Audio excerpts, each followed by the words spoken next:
Bienvenue dans ce nouveau numéro de Confession Vraie. Aujourd'hui, nous allons à la rencontre de Cédric, 18 ans, mais qui pense en avoir 6, c'est-à-dire 4 fois de moins. Comment le vit-il, lui et ses proches? C'est ce que nous allons découvrir dans ce reportage signé J'entends, Lilou le renard et la belette pour Confession Vraie. Cédric nous ouvre les portes de chez lui, alors que ses parents sont encore au travail. À cet instant, il est encore normal, mais dans quelques minutes, il va prendre un tout autre visage. Oui, tout à fait, c'est... Alors que nous étions en pleine interview avec lui, son comportement se dégrade. À n'importe quel moment, tout peut désigner.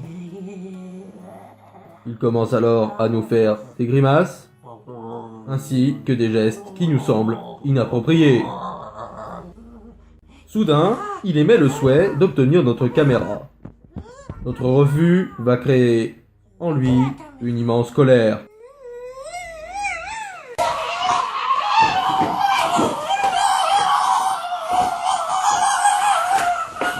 Ce n'est que quelques secondes plus tard que Cédric redeviendra normal. Oui, ces situations sont très embarrassantes.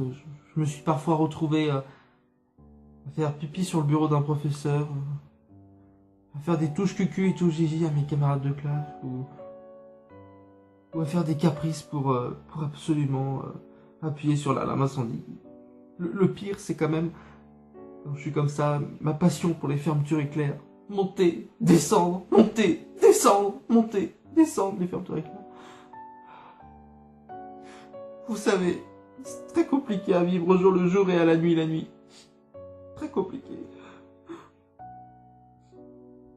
Alors que Cédric ne supporte plus sa situation, ses proches sont également dans une grande détresse.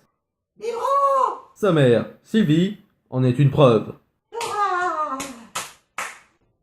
Vous savez, c'est une situation assez compliquée, en effet, mais vous savez, c'est moins pire que son petit frère qui se prend parfois pour un spermatozoïde.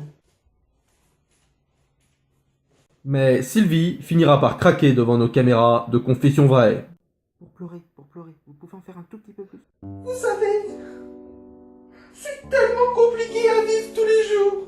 C'est horrible. C'est bon, j'en ai fait assez. Dora.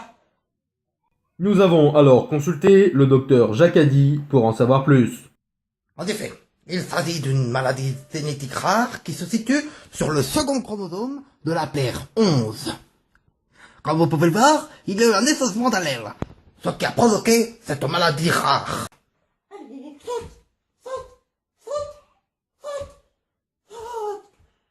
Courir comme Dora. C'est une information que nous allons vérifier avec l'arrivée de Philippe, le père de Cédric, et femme de Sylvie, la mère de Cédric. T'as vu l'heure qu'il est?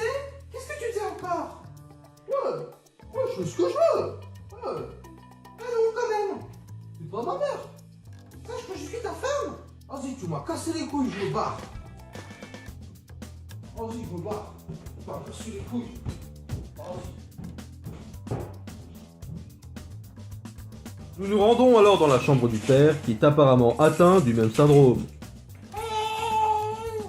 Nous voulons ainsi lui poser quelques questions.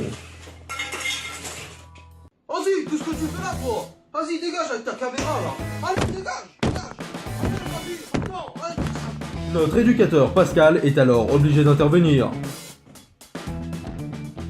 Non, mais ouais, je suis en train d'intervenir. Qu'est-ce que je suis en train de faire? Allez, mon intervention, là.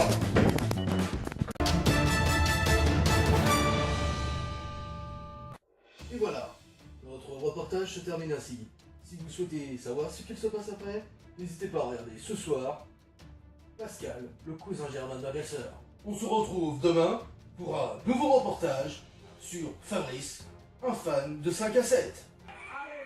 La couscoussière, la couscoussière, la couscoussière, la couscoussière, la couscoussière. Rire et bienveillance.